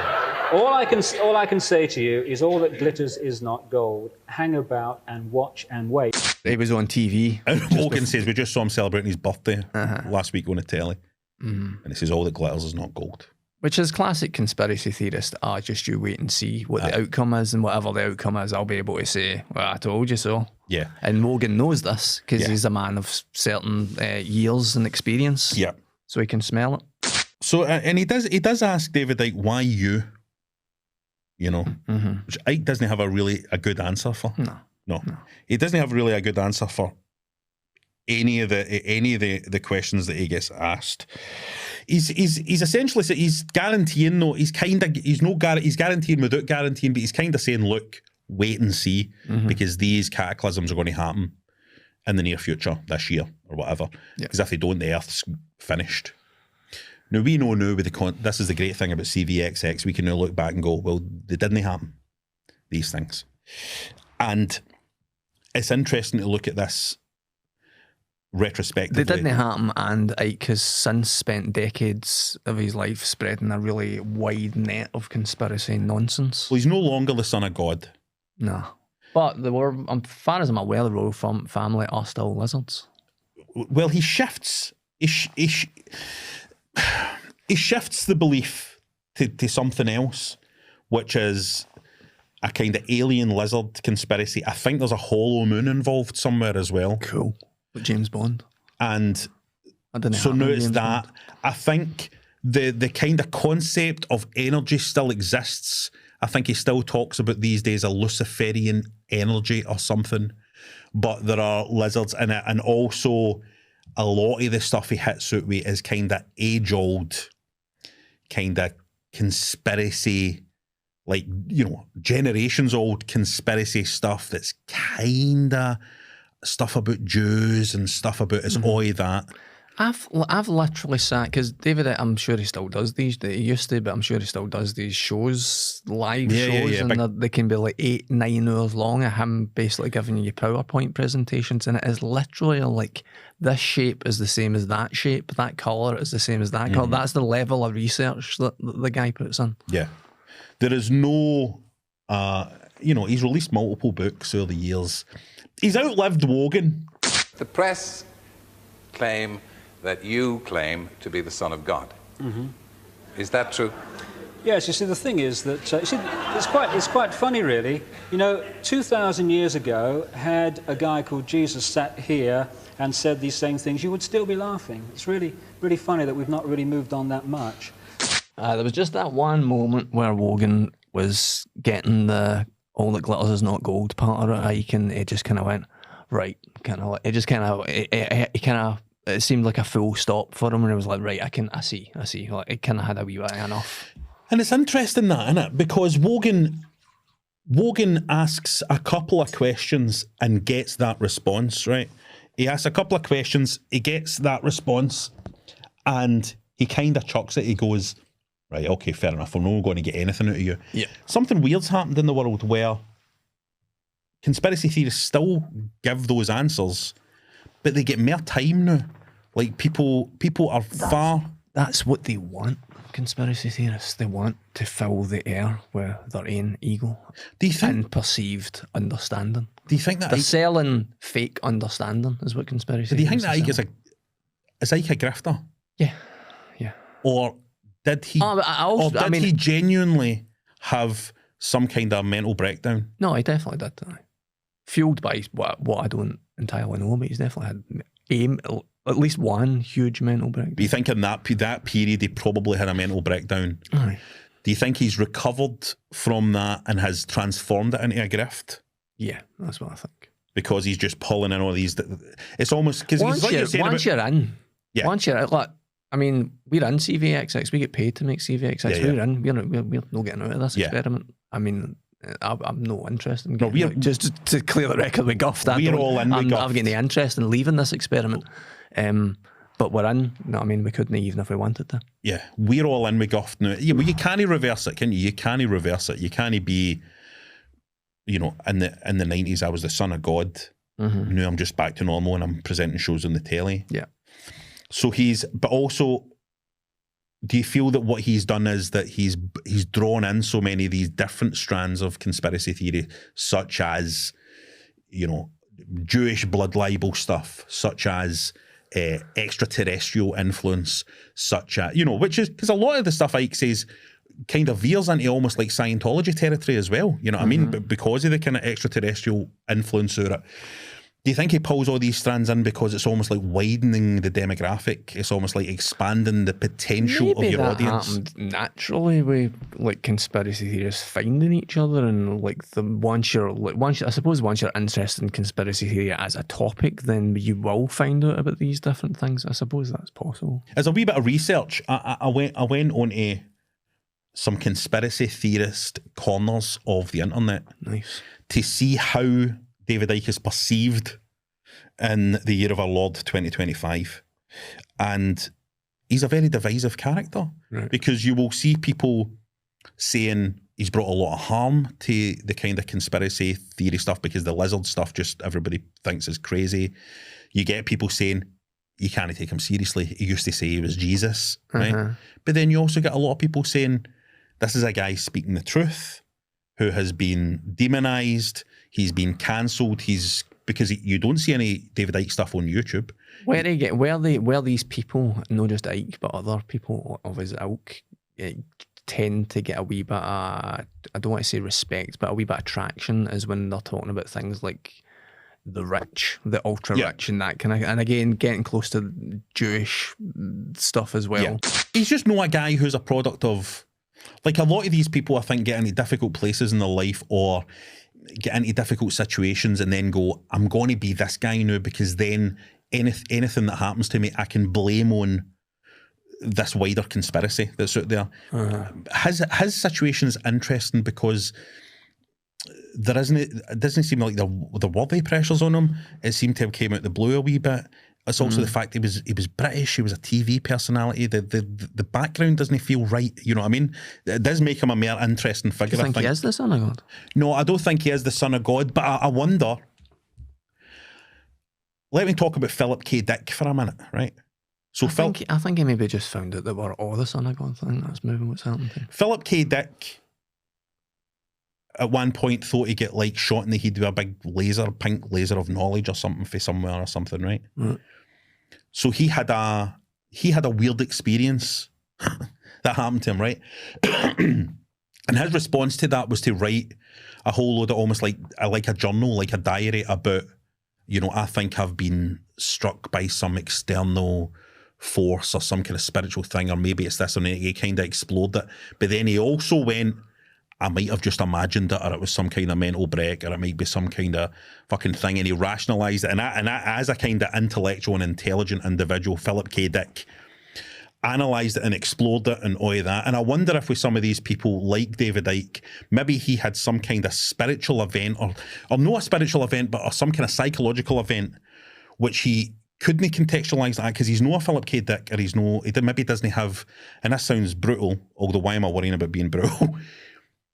He maybe didn't have the imagination to kind of properly explore whatever had psychologically happened to him. And so I think what a lot of these people do is they lean on a lot of fucking old tropes. Cozy shit. Yeah, it is a lot of cozy. And that's the weird thing about conspiracy theorists. I think a lot of them say things like, you people just don't want to face the truth about what's going on, and people just don't want to. But in truth, all the things they're saying are like tried and tested old theories that people have had a million times before. It is like a cozy, you know, it's like that thing, which I feel quite a lot when there's an absence of religion. I think that as religion fades away, I think certain people need to lean on other stuff. Sure. You know, it's not like you don't. I think about that often as well. It's not like when you take religion out of society, it's not as if people's like the parts of people that have beliefs, you know, the places and us the beliefs live evaporates. Like you need to fill them. It's got to find something else. It's got to you have to find new idols. You need to find new. You know, this is the thing with David Icke's people who, and I know Guff never want me to talk about this, right? They don't want me to talk about it. But obviously the pressures out there are real, and if you want to believe in anything, believe in Guff, I would say. Yeah, absolutely. 100%. Shall we get back to games? Sure. Anyway, fair play to fucking Wogan, man. Listen, he got everybody on his show. Just a couple of years before he had, like, was it the previous year or a couple of years before he had Bill Wyman on with Mandy Smith? Did he? You know what I mean? Which was, you fucking read up on that, man. Games. Can I have a wee talk about some games? Go for it, mate. Roll the games. Now that we have arrived in the year of our Lord 1991, I knew that it was time to give a shout out to Eldis. Now, when I first imported my PC Engine Turbo Duo back in the day from Japan, this was a game that I ordered with it because it was quite inexpensive at the time. It's a horizontally scrolling shmup, and you know what? You can get it still for about 50 quid on eBay if you jump on. It's a shmup that has not become one of those super desirable ones for PC Engine collectors. It's not going to cost you a fortune to get a hold of this one. But I think Eldis is very underrated. It was developed by Messiah. It's a very clean shooter. It definitely takes a lot of inspiration from Gradius, which is never a bad thing. One of the challenges, this is a game that was never released outside Japan, is that the power-ups all appear as kanji. So unless you can read Japanese, you're going to have to memorise those. But it's doable. You know, with a bit of familiarity with the game, you can definitely get... See, it's got a fair wee bit of challenge as well. It's not an absolute beast. Yeah, game though. It's not an absolute beast. Here you see I've got a wee barrier around me here, a wee shield. And this is one of those shoot 'em ups that you can load up, spend a bit of time with, feel yourself improve, and it's just a pleasure to spend your time in this world. It's cartoony, it's light, it's full of character. It's very humorous as well, you know, and I love the kind of shoot 'em ups that have that humorous angle to them. They're no dry, they're no grim, they're humorous. Take this baddie, for example, this boss. He arrives on the stage facing the wrong way. Look, that's him realising that he's shown his arse to you. He's the wrong way round. So he leaves and comes back facing the right way to start the fight. There you go. It's just a wee gag, a wee joke. But like you see here, you know, this is an early boss. It's not that difficult, but you still need to have your wits about you. The beautiful thing about the PC Engine is that you can amass a collection of shoot 'em ups for every kind of taste, every level of ability, and I compel you when you're going out to buy a PC Engine shoot 'em up at that time. You know, we've inspired you on CVXX to explore the past.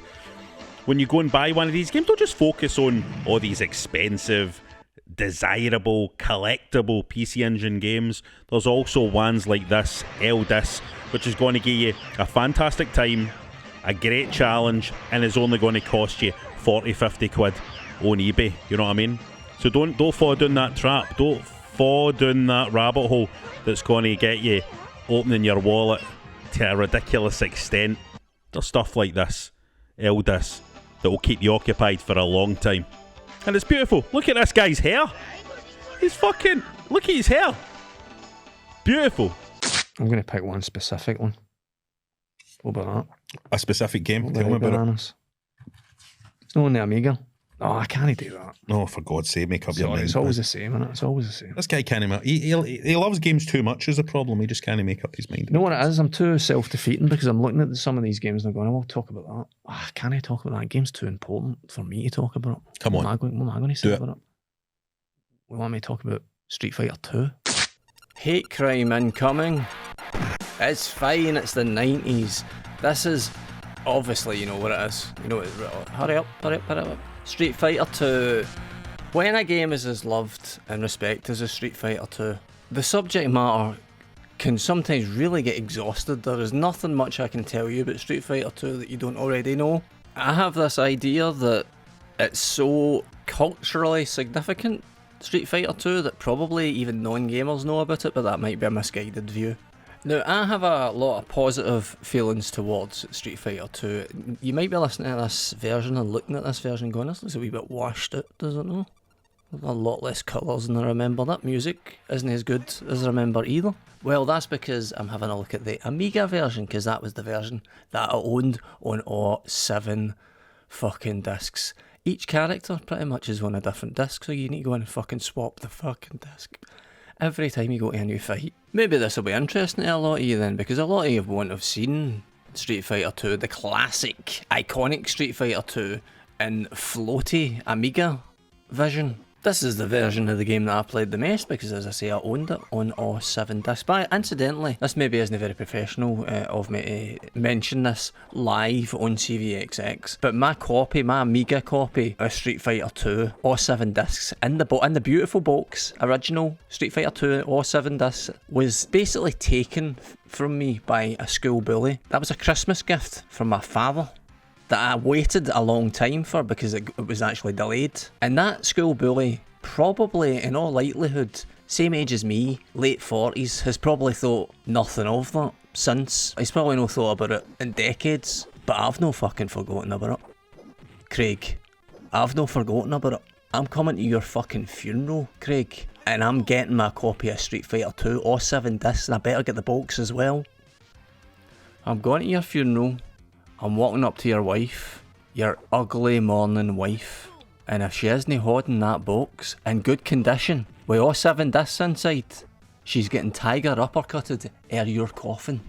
As far as I'm concerned, a real fighter isn't restricted to 99 seconds to take a guy out. A true fighter can wait a lifetime just to hit a guy's wife for taking his computer game off him. This is the arcade version of Street Fighter 2, which is buzzing straight away. It's just alive with the music is very, very layered and energetic, and is laced, of course, for me, with real nostalgia. It has a real premium quality to it. It's a really good example. It's maybe the best example of the arcade excitement that you could get for a game. We're just at the end of this time where the hardware capabilities in people's houses can't do this still. They're very quickly getting there, but still you have to go to an arcade to experience this vibrant, exciting, energetic experience.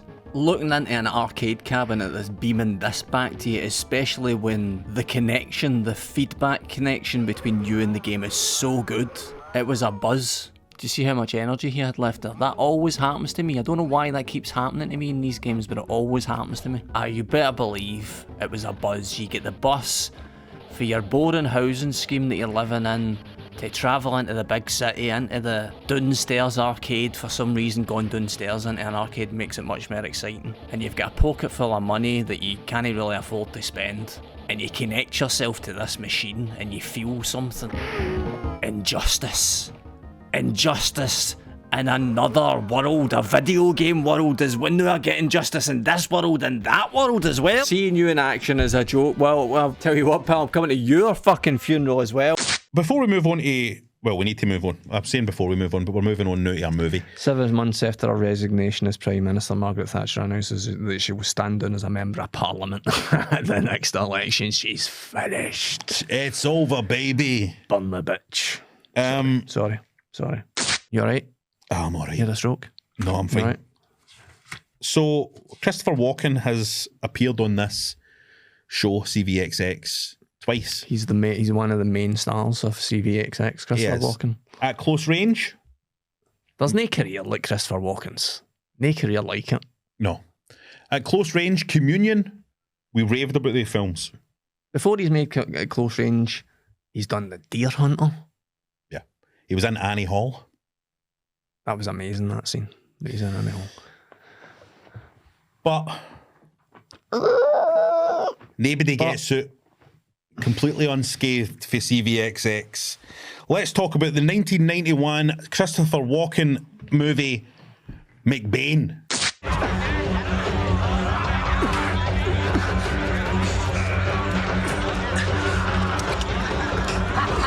Christopher Walken in this movie plays Bobby McBain.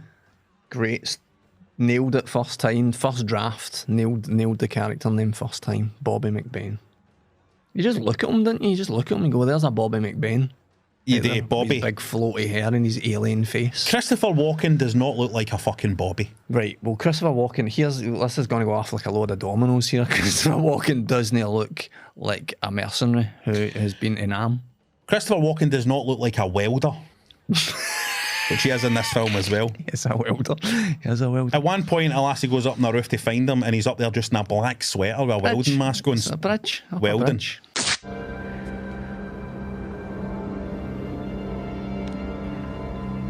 I've been expecting you.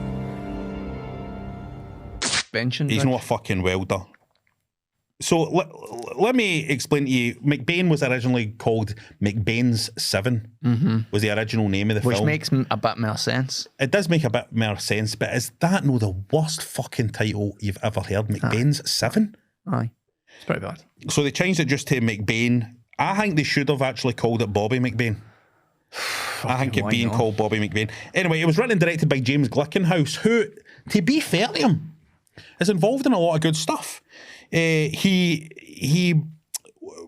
production-wise, was involved in films like Maniac Cop and Basket Case 2 and Frankenhooker and all of that. Cool. Which is fucking good stuff, man. Good stuff in the 90s. But this is the boy. What is going on? Listen, what is happening? Something's up. What is going on with this?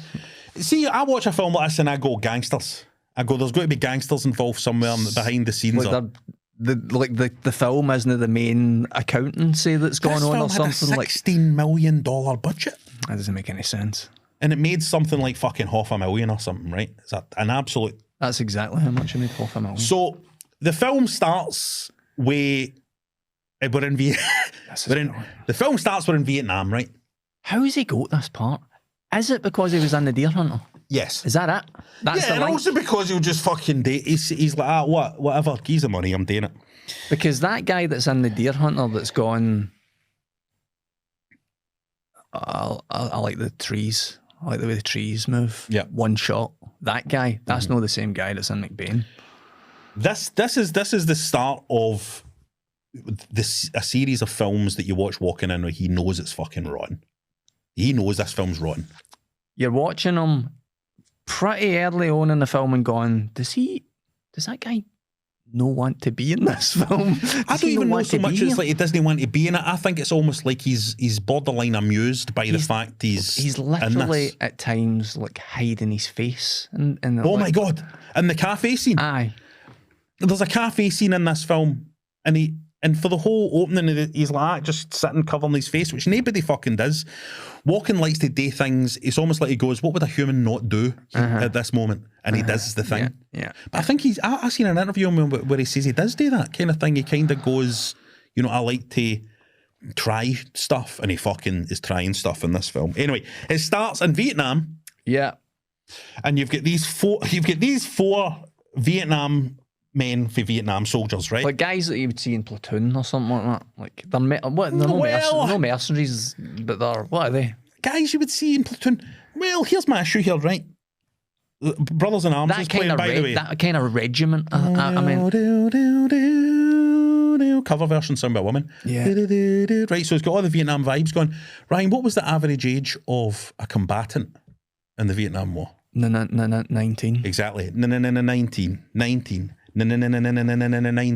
This film would have you believe that the average age of a combatant in the Vietnam War is 40. These fucking guys in Vietnam, These fucking guys. I just didn't think about that. They do look like they should be hanging out with Charles Bronson. They're fucking old as fuck, man, right? And they're saying things like, yeah, man, we gotta do it. It's like four guys fucking cosplaying at Vietnam Con 2025. Fucking middle-aged men, like war reenactment cunts. It's fucking unreal. I've written here, my first note is immediately rotten. It's immediately rotten, the film. It's quite unconvincing. Because like, basically the story is a guy turns up and goes, hey guys, the war's over. And the guy's like, hey, did you say the war's over? Let's get the hell out of here.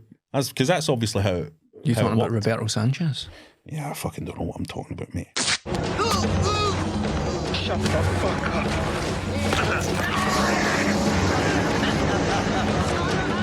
Sit down.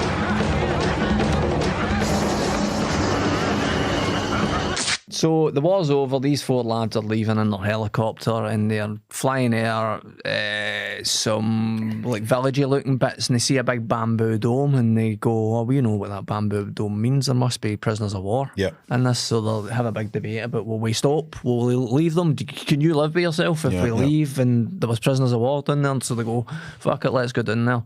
And they go down and Christopher Walken's having a knife fight with a guy who looks like he should be hanging out at a beach in California. Well, the guy he's fighting me looks like somebody that Van Damme might have fought in Bloodsport or something like that. And it's not a guy who would fight Christopher Walken. No. You know what I mean? It's not a guy that's had ballet training or anything like that. It's talking about being unconvincing, like some of the hand-to-hand combat that Christopher Walken's displaying during this fight isn't convincing. No, and a lot of it's shot in a kind of POV, kind of first-person perspective. Like, cameraman's holding the camera and the guy's running at him. It's fucking terrible. Do you know what's quite ironic, though? Right. See this situation where Walken is in this cage and he's fighting this guy? It's far more realistic than what happens in a Deer Hunter, where they're playing Russian roulette, which there is no record of anybody involved in Vietnam ever being involved in anything related to Russian roulette. It's a pure invention for the sake of that movie. Okay. You know, which doesn't fucking matter because Deer Hunter's a masterpiece. You can't take out the film anyway. Because doesn't matter. Film's a masterpiece. There's a brilliant bit, by the way, when they rescue Christopher Walken in this cage and the guy's coming up behind him to stab him and they shout, duck! And then the cut is so fucking bad that it's like, you don't really see the duck. It's dreadful. Yeah.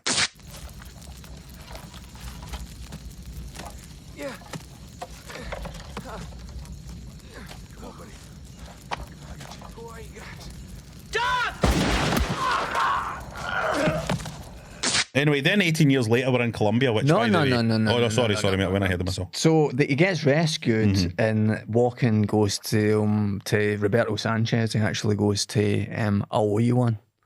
And Roberto Sanchez, without missing a beat, goes, well, here's exactly how you can pay me back for having saved you. Take this $50.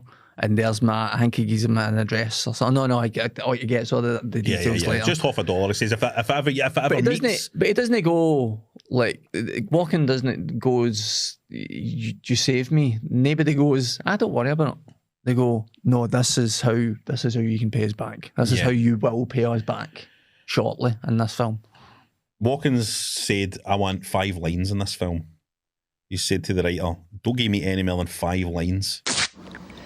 The people lost interest. They grew thin. They ignored their children.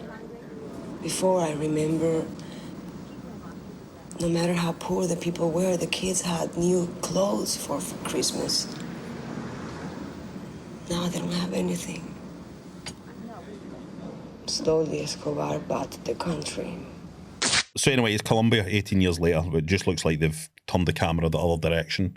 It looks like exactly the same location. Aye. And what's happening is there's a terrible president in Colombia who's played by Victor Argo, who, if you're going to get a film at a global video back in the day, there's a good chance Victor Argo was going to be in it. He'll be in it somewhere. I was expecting Victor Argo to have been able to do a better accent than he managed. He doesn't give a fuck either. He's had a conversation with Walken. They've went, this is fucking garbage, and they're just enjoying the catering. They've just made fucking King of New York. The pair of them. They've just made a masterpiece. That scene on the subway. New they're away. They've made a masterpiece. They're away in watch King of New York. By the way, Walken film. They're now away on their holidays. They're enjoying the catering. This is like a carry-on film to them. Was Ham Tyler coming as well? Magic. They're away enjoying themselves. Ham Tyler's in this for V, by the way, Michael Ironside. The on-screen chemistry between Walken and Michael Ironside is basically non-existent. It is the on-screen chemistry between any human beings in this film is non-existent. So anyway, the revolutionaries try and take this president out. Sexy lassies. 4 guys in a boot. 4 guys in a boot, sexy lassies, prostitutes, but they're actually revolutionaries. The lassie somehow appears under the president's desk and pulls his zip down. That is not acceptable to no explain how that fucking happened. How did she get in I don't under know. the desk? I don't know. There's something that there is. It has to be said that this president's office has got a big problem with fucking security breaches, as we'll discover later. Somebody should have rechecked the blueprints. Somebody should have checked that. Anyway, I've got written here, Walken is beautiful. He is. He's very... I was watching him through the whole film going, why is he... How has this happened? Why is he in this? No offence to the other actors that are in it. It doesn't fit. A lot of the times he still looks like that beautiful, fresh-faced boy who was in like The Deer Hunter. Yeah, he's just... You just can't take your fucking eyes off him. Different. He's like a wild deer. He's a dancer, isn't he? Aye. And it's just he just moves like a dancer all the time. Anyway, so the revolutionaries get killed. The old Vietnam guy that saved them, he gets fucking done in and all. Right? I'm just telling you the story of this because you're not going to watch it. It's terrible. Victor Argo blows him away in front of the cameras. And he blows his brains out. And Walken sees it. It's on the telly. He's in a diner. In a diner. His reaction is... Funny stick on the revolutionary getting shot while I'm having my Reuben. Stick that on, Walken is like, hold on, and he looks for it, and he's got his other half of the dollar. How long does it take him to get that fucking dollar? A long time. A long time. It's like me looking for my fucking bank card when I'm not trying to buy, I don't want to buy a round. That's how long it takes. That Colombian-born Roberto Santos, a highly decorated Vietnam War veteran, may have been receiving aid from the United States to back the coup attempt. There has been no official comment from the White House. We will continue to update this story as events unfold in Bogota. We now return you to your regularly scheduled program. Hockey did not come in the game last night until the 8th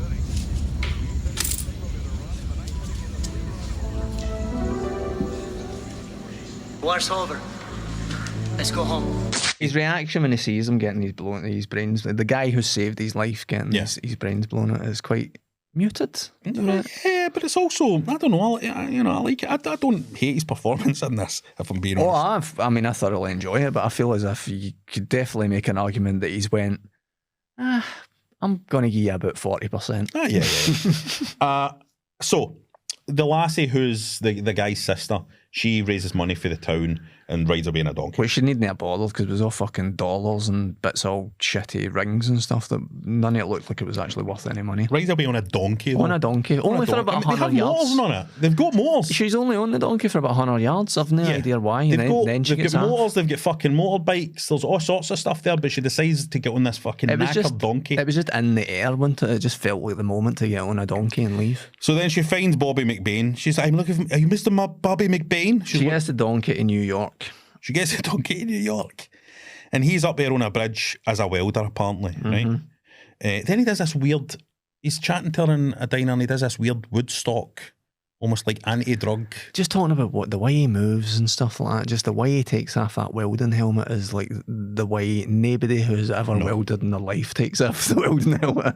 Anyway, Bobby McBain gets the band back together now, right? They play the soft porn music and Bobby gets the band back together.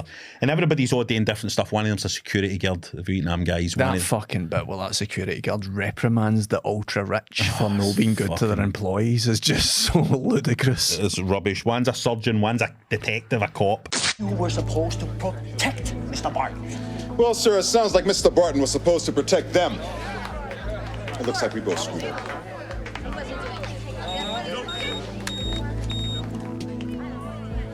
Michael Ironside is crazy rich now. Yes, he's bored. Aye. He's bored. I kind of quite like that speech for Walken, where he's talking about how rich Ironside is. Yeah, you've got the girl, you've got... Every time I see you, you're just sitting here. Yeah, well, an old man. You having fun yet? Frank, you got the house. You got the beautiful girl. swimming laps in your indoor pool. You have 3 Ferraris, a yacht, a house in Aspen. Yet, when I come to see you, you're sitting in a chair like an old man, staring at the ocean. You having fun yet? Yeah. I mean, what Walken's got, I think he makes the best of it in the sense that I think Walken maybe knows he's miscast. There's no you nailed it first time. There's no question. He knows this is shite. Yeah, that's it. That's what's happening. But he's going to enjoy selling his own way. Aye. This is my song for freedom. This is my song against terror and fear. This is my song for freedom. This is my song against terror and fear. Yeah, that song. That's the song. That's it. So anyway, they need to raise 10 million quid. Easy, mate. So they go, first of all, they go, why don't we take it off of them? They're the Colombian president's dealing drugs, so we'll fucking hit them. So they heist a drug den, they shotgun a guy out a window, a fucking belter, didn't they? The jet? Are you talking? Oh, no, that's later. No, I'm talking about in the drug den. Oh, they shoot a guy and he goes fucking, Aye, yeah. that was good. That was Everybody that gets shot by a shotgun in this film is on a big fucking elastic rope to fling them out the window. To fling them away.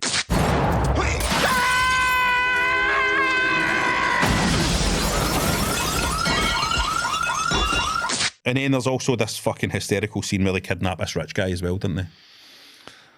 The gangster guy. And they hang him up above the... And he Walken puts on an accent. Well, Walken is pretending he's from Mossad. Is that what it is? Yeah, he's pretending he's an Israeli agent at this point. Right. This fucking Israel's came up again. Ike would have been watching this like, that's the fucking kind of thing that Mossad would do. That's basically what they're saying though, isn't it? Because it's like, who are all the gangsters that scared her? Who's top of the tree? The ultra rich. The Jews. Yeah. Well, I know there is that weird fucking angle here, isn't there? So then they do that anyway. So they go like that, send us 10 million quid and we'll let you get off the roof, put it into a bank. Yeah, I've got to assume that he does it. Because he says otherwise we'll kill all your family and all that. Mm-hmm. So again, there's that message in there about capitalism as well, being like, it's all fucking money. The reason why all these people in these communities are being fucking downtrodden is because of the rich bastards. Then they go to Jamaica to steal a plane. Spam Tyler showed us that satellite receiver he's got in a he's not used that yet. I think he uses that in the plane. They go to Jamaica and they blow up the control tower. The amount of people they're killing, stealing, they must have killed about 12 people stealing that plane. I've made a note here that this is the least realistic film ever made. There's something about the crowd choreography that just makes the whole thing a disaster.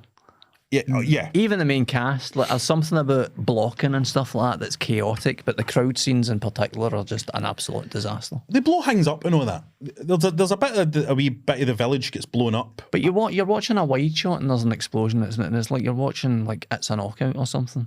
Just to be clear, what they're doing here is they're going to overthrow this government. They're going to overthrow this president. These fucking 4 middle-aged fucking guys. Me and Ryan we're going to go and fucking overthrow some kind of South American fucking regime. Right? 4 guys in a boat. Yeah, me and Ryan, Jenny McLaughlin. I'm trying to think who else. Spiel. How's it going, Spiel? Shout out to Spiel. I met Hannah. Obviously, Hannah would need to come. We'd fucking date if Hannah came. We'd be able to date if Hannah came. 16. He can kick a doors down. Hannah knows how to kick a doors down. Fucking talking about old pals now. 16 million budget. They're blowing up this camp. There's a fucking dummy sitting at a table on fire. It's fucking dreadful. And yet, then there's also a fucking whole sequence with fighter jets. I know. like actual fighter jets. I remember the Guerrilla Filmmaker Handbook, was it? I remember reading in that how expensive it was to hire tanks to make films. Tanks everywhere in this film. Aye, I don't know whether they must have got them on the cheap because tanks are ultra expensive, unless that's where the 15.5 million went. Anyway, so there's this fighter jet bit and all that, and then there's a fighter pilot that helps them who comes in. And I swear to you, I'm no fucking lying to you here when I say, see our 4 heroes, they do fuck all. They do fuck all. They're just sitting in a fucking plane. Spam's doing the thing with the ZX Spectrum that's glued into the suitcase. He's holding a wee fucking radar. Meanwhile, all the townsfolk, the revolutionaries in Colombia, are all fucking getting killed and all that, and they're just. By the way, just jumping back a few minutes, what did you make of, like, because Walken's making these plans to go and kind of like avenge what's his name, Rodriguez's death. Spam's reluctantly helping them at first, but then there's that scene where he goes, "Can I come?" Oh yeah, Spam, yeah. That's how he decides to get involved. But he just goes, "Can I come?" And Walken's like, "Aye, fuck it. All right then. Aye, come on, one spiel."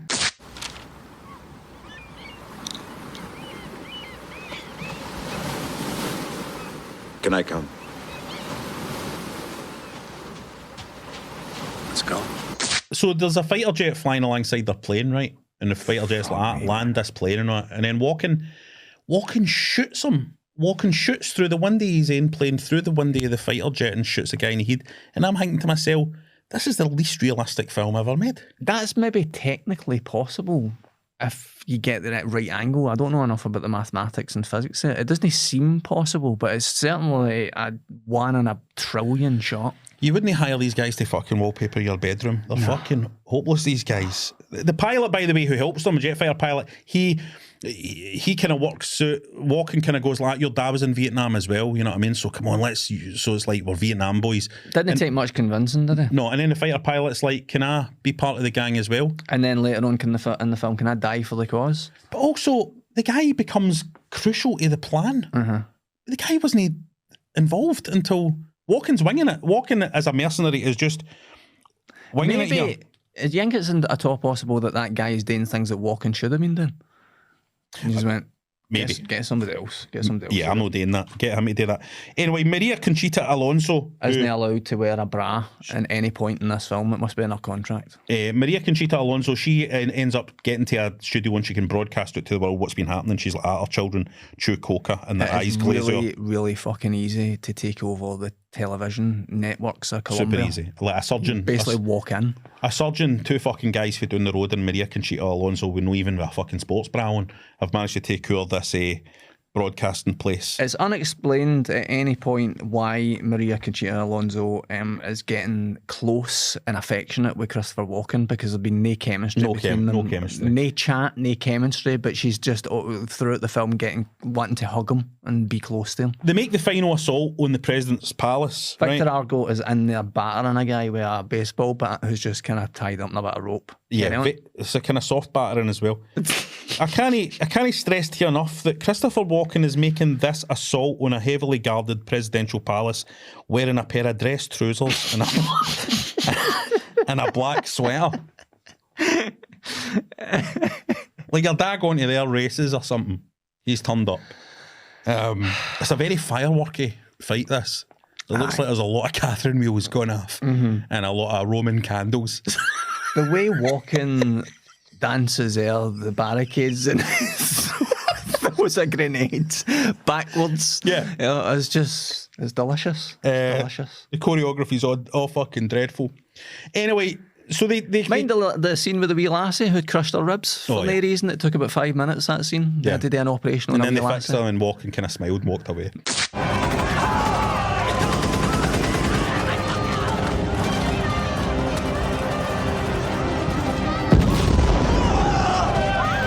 So, the end of the film, Ryan. So they take over, they surround the palace, the revolutionaries. This is my clearest memory if I've seen the film years ago. Because we watched that about 1,000 times, right? The revolutionaries surround the palace, and then it's the next... They're in. It's over. It's the next day now. It's the next day now. The sun has risen. And Bobby McBain, Vietnam veteran Bobby McBain, welder,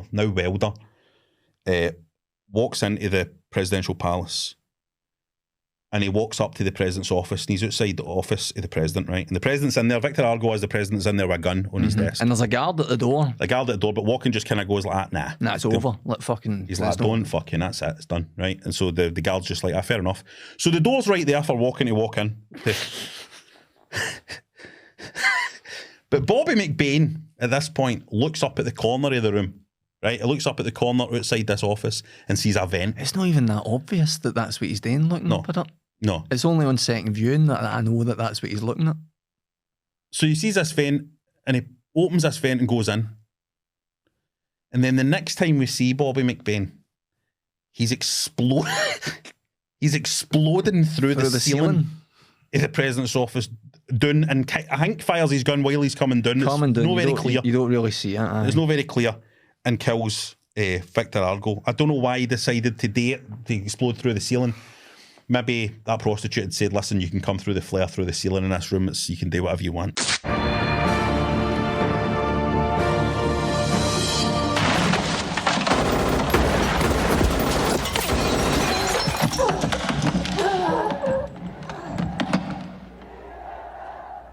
Takes the hat, flings the hat to the crowd. And he's not that bothered, is he? Nice. He's not that bothered. This was really easy. There's a crowd scene of like hundreds and hundreds of extras. As I say, terribly choreographed, but there's still hundreds and hundreds of people. It's like it must have cost a fucking bomb. There's tanks everywhere. Walking's no bothered. And they're all looking up at him and they're all cheering and stuff like that. And you kind of feel as if Walking's thinking to yourself, aye, all right, calm down.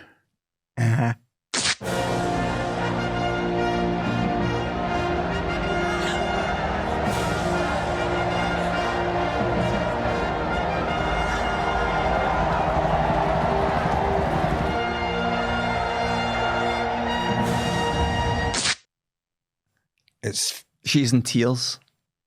Maybe it's fucking unmissable, this film, actually. I would get a watch. That was CVXX 1991. We'll be back for more 1991. There's a lot more to talk about. Didn't even look at my magazine. A lot more to talk There's about. so much to talk about. There's tons of games and music and films and TV. Tons of stuff. It's been an absolute pleasure. Please, David Icke fans out there, calm down, all right? We'll not say anything bad about your pal. Your dad. No, you're fucking son of God. Right, catch you. Doesn't pay to make predictions, sleeping on an unmade bed. Finding out wherever there is comfort, there is pain. Only one step away, like 4 seasons in one day.